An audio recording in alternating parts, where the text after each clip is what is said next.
ॲग्रिकॉस विशाल येवळे तुमचं सर्वांचं परत एकदा स्वागत करतो आपल्या MH फार्मर यूट्यूब चॅनलमध्ये।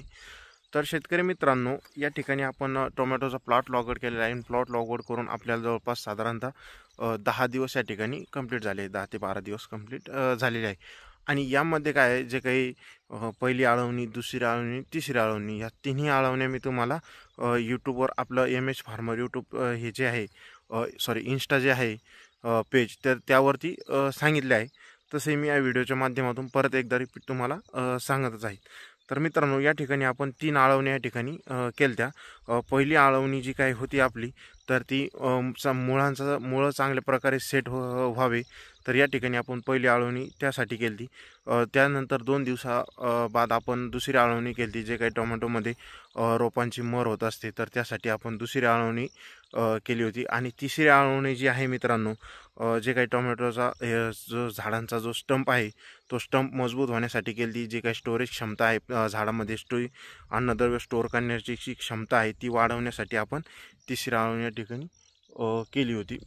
तर यासाठी मित्रांनो, पहिली आळवणी जी आहे त्यामध्ये आपण IBAचा वापर त्या ठिकाणी केला होता। IBA प्लस 19-19 प्लस त्या ठिकाणी आपण जे काही रूट डॉर्मन्सी ब्रेकर असतं, तर त्याचा वापर त्या ठिकाणी केला होता, जेणेकरून रूटचा जे मुळं काही जी सुप्त अवस्थेमध्ये गेलेले असतात, तर त्या मुळांची सुप्त अवस्थेमधून निघण्याची कॅपॅसिटी वाढावी, तर त्यासाठी आपण ही आळवणी केली। तर पहिल्यामध्ये आपण जे काही IBA आहे ते आपल्याला 100 लिटर पाण्यासाठी 1 ग्रॅम अशा प्रकारे वापरायचं आहे।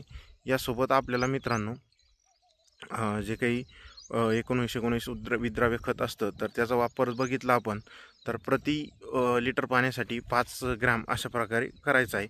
आणि जे काही रूट डॉर्मन्सी ब्रेकर असतं मित्रांनो, तर त्याचा वापर आपल्याला 2 ml प्रति लिटर पाण्यासाठी अशा प्रकारे त्या ठिकाणी करायचा आहे, तर जेणेकरून आपले मुळं चांगल्या प्रकारे सेट होईल आणि थोडीशी जी काही रोपं ही चांगल्या प्रकारे तिथं सेट होत असतात। आणि यानंतर जर दुसरी आळवणी बघितली, तर दुसऱ्या आळवणीमध्ये मित्रांनो आपल्याला जे काही स्लेअर प्रो असतं, ज्याला आपण गावचे म्हणत असतो, तर त्याचा वापर त्या ठिकाणी करायचा आहे। तर प्रति लिटरसाठी प्रति एकरसाठी आपण 250 ml अशा प्रकारे त्या ठिकाणी वापर करायचा आहे।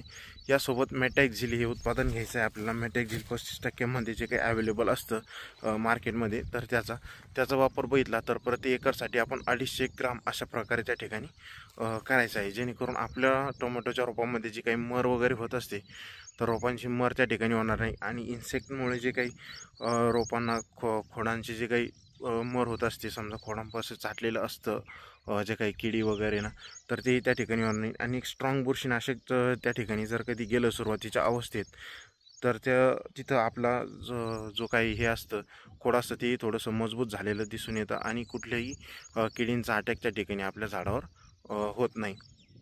यानंतर जी काय मित्रांनो, तिसरी आळवणी जर आपण बघितली, तर तिसऱ्या आळवणीमध्ये आपल्याला 13-40-13 याचा वापर करायचा आहे प्रति लिटर पाण्यासाठी 5 ग्राम अशा प्रकारे। आणि मित्रांनो, यासोबत आपल्याला वापर करायचा आहे बिग स्टमचा, जे काही भुजबळकर साहेबांचं जे काही उत्पादन आहे बिग स्टम आणि स्ट्रॉंग रूट, तर त्याचा आपल्याला वापर करायचा आहे, जेणेकरून आपल्या झाडामध्ये स्टोअर क्षमता जास्त वाढेल आणि फुटवे चांगल्या प्रकारे होण्यास त्या ठिकाणी मदत होईल। मित्रांनो, ही जर झाला आपला जी काही आहे आळवणी, म्हणजे रोपं ज्यावेळेस आपण सेट करतो त्या टायमिंगचा हा पूर्ण शेड्यूल मी तुम्हाला या ठिकाणी दिलेला आहे। आणि याचे रिझल्ट तुम्हाला स्क्रीनवर दिसत आहे कशा प्रकारे आपल्याला आलेले आहे। तर मित्रांनो, माहिती कशी वाटली कमेंट बॉक्समध्ये नक्की कळवा आणि अशाच नवनवीन माहितीसाठी आपल्या चॅनलला सबस्क्राईब करून घ्या। धन्यवाद।